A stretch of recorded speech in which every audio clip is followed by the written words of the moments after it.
Hello ladies and gentlemen, and welcome to another ServiceNow Express video blog post on the topics of SLAs in Express. So SLAs, or service level agreements, are ways you can automate the escalation of different tickets in your system based off of specific criteria being met and a specific amount of time passing. So as you'll see in my list view here, I've got an escalation field which has a number of different escalation levels from normal, overdue, high, that really has been set automatically in the system. If you'll notice that these escalation fields, even as an admin user, I don't have write access, and that's because SLAs are a very standardized portion of the platform.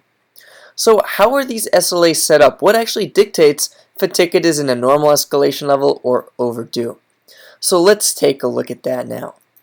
When I go and search for my SLAs in my SLA Management Policy section, you'll see that we have 4 that are generally out of box. Different SLAs that run for Priority 1, Priority 2, Priority 3, and Priority 4 incidents. Taking a look at one of these out of box examples, let's just click into Priority 1.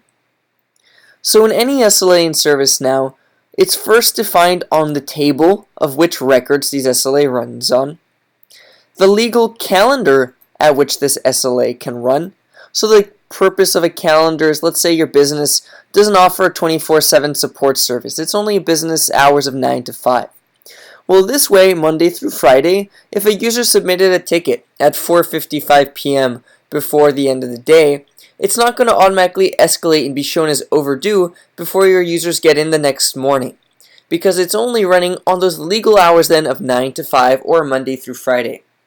Another benefit of being able to dictate a calendar is these calendars can have vacation day set and exceptions so that it really maps in line with your business process and policies of your company. So if I open and drill down into this calendar selection, you'll see that Monday through Friday 9 to 5 designation I've already made, where you could easily define your legal days of the week, their start times, their end times, and also any of those holidays where you don't want time tracked against your SLAs. After you pick the legal time frame into which it can run, you pick those trigger conditions for this SLA. So my Priority 1 SLA on the incident table, it's only going to run and tick time against it if the priority is 1. So not only do you define the conditions when yes, it triggers, you also do basically when no, you don't want it to trigger, or when it's paused. So in our case, we're going to pause anytime the state is one of awaiting problem, awaiting user info, and resolved. And that's just out of best practice in case our technician receives a ticket from the end user and complaining about a computer issue. Maybe they want to do some follow-up and email them for additional information.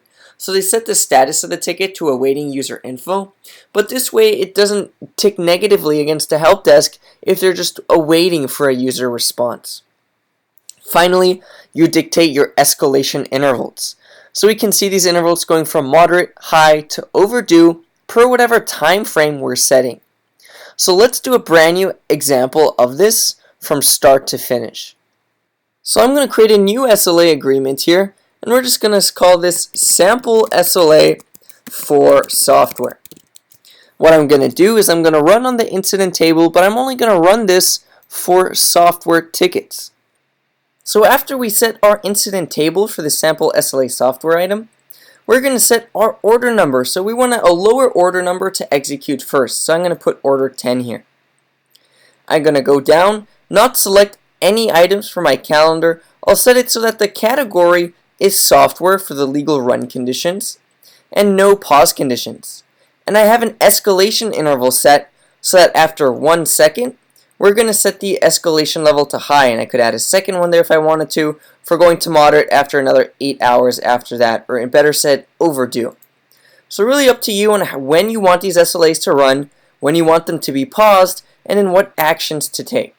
So let's head back now to our incident, and I'm going to take a look at our open incident list, and you'll see this anti-improver hardware ticket, the escalation level is currently normal.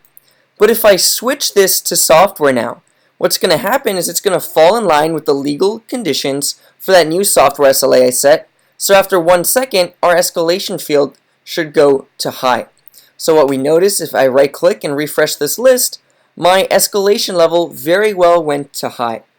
And these SLAs are dynamic, so they'll re-render based off of the legal conditions. In my case, if it go from software back to the hardware category, now again, this is going to set it so that only the priority SLA applies, not this new software one I made. So if I set that and reload my form, you'll see my escalation goes back to normal. So it's very dynamic and very aware of current legal conditions and then the current SLAs that apply. So on top of that, let's take a look at the field changes. So keep in mind that since this escalation field changes, that means we could have all our other platform functionality kicking off from this. Any email notifications you want to send out, you can now send out based off of when our escalation field changes. So if I head to my email notification area, I can search to see if I have created one already for our escalation email, and seeing as I have not, I can very easily create a new email notification for SLA escalation emails. You'll see I do SLA escalation. I could run on that same table that we selected for our SLA, and I'm going to pick anytime the escalation field changes.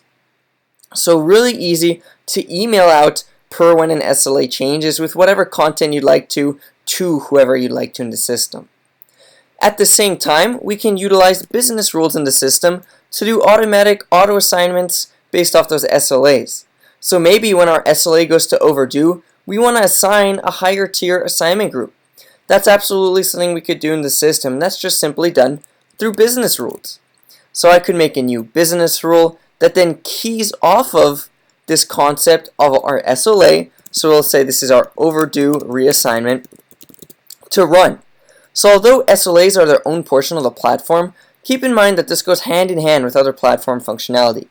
So on incident, I'm going to say anytime our escalation field changes to overdue, we're going to go ahead and set it so that I have a new support team assigned. So if escalation goes to overdue, and this will be an update, we're going to take the action of setting the assignment group or the assigned to a new team. Piggybacking off that functionality of auto-changing escalation fields, we can now have any number of functionality points, from business rule automation to automatic emails that send out.